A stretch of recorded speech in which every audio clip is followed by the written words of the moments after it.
Hello বন্ধুরা, আমি শম্পা। আমার এই ছোট্ট চ্যানেলে তোমাদের সবাইকে জানাই অনেক অনেক শুভেচ্ছা আর ভালোবাসা। আমার প্রতিদিনের কাজের তালিকার প্রথম কাজটাই থাকে পুজো দেওয়া। মিমি স্কুলে যাওয়ার আগে পুজোটা সেরে নিই, তবে আজ আর পারিনি।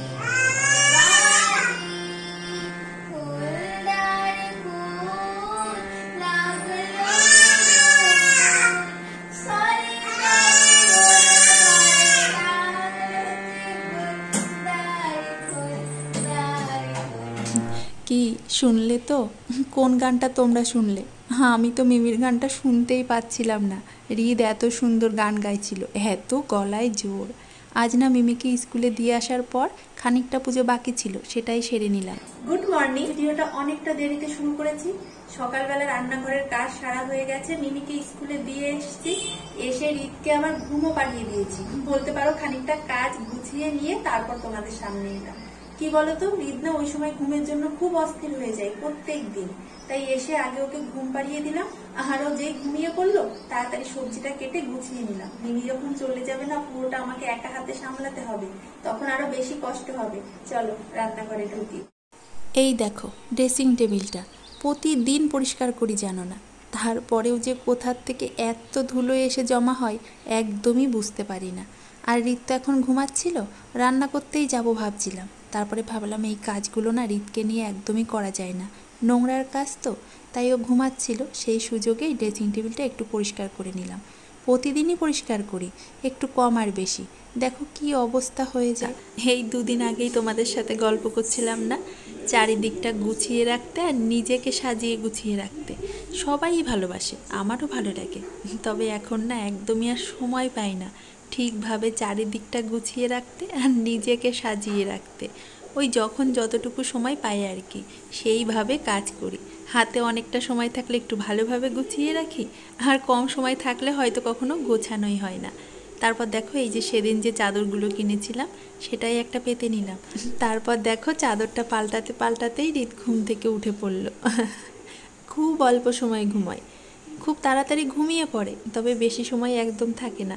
রাতের বেলাও তাই জানো তো, একদম যে বেশি সময় ঘুমাবে সেটা করে না, খুব অল্প সময় পর পর বারবার ঘুম থেকে উঠে পড়ে। তারপর ওকে সাথে নিয়েই বাদবাকি কাজটুকু সেরে নিলাম। এমনিতে কিন্তু বিরক্ত করে না, ওইভাবে ওইখানেই দাঁড়িয়ে থাকবে, কোনো একজনকে সব সময় ওর সামনে চাই। ওকে যে কোলে নিতে হবে এমন কোনো ব্যাপার নেই, কোলে ওঠার জন্যও কখনো কান্নাকাটি করে না। তবে সব সময় সামনে থাকলেই বা কী করে মানুষ কাজ করবে বলো, সামনে থেকে তো আর কাজ করা যায় না। এই দেখো চাদরটা কি ভাল লাগছে না দেখতে, মিমির পছন্দ আছে বলতে হবে। তারপর হৃদকে সাথে নিয়েই রান্নাঘরে ঢুকে পড়লাম। তারপর আজ আবার আমাদের নিরামিষ, তাই নিরামিষভাবেই একটু পটলের ঝাল করে নেব। আর জানো তো, পটলের এই রান্নাটা আমরা না খেতে সব থেকে বেশি ভালোবাসি। পটলের দোরমাটাও ভালো লাগে, তবে এই রান্নাটা খুব ঝটপট হয়ে যায় আর ভীষণ সহজ। তাই পটলের এই রান্নাটা না সব থেকে বেশি আমাদের বাড়িতে করা হয়। তার সাথে করেছিলাম একটু বরবটি আলু ভাজা আর টক ডাল, আর এর সাথেও করেছিলাম আমের টক।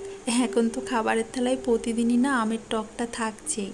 তারপর রান্নাবান্না সেরে নিয়ে হৃদকে বসেছি একটু তেল মাখাতে, ওকে এখন চান করিয়ে দেব। আর জানো তো, আমার মা সব সময় বলে বাচ্চাদের যখনই তেল মাখাবি এইভাবে পায়ের নিচে ভালো করে তেলটা মালিশ করে দিতে, তাহলে নাকি বাচ্চাদের খুব কম ঠান্ডা লাগে।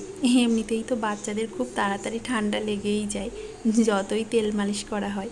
তবুও ওই মার কথা, সেটা মাথায় রেখেই যখনই তেল মালিশ করি পায়ের আর হাতের নিচ দুটো বেশ ভালো করে তেল মালিশ করি। এই দেখো খেলনা নিয়ে এসছে। হ্যাঁ, ওটা ওর খেলনা।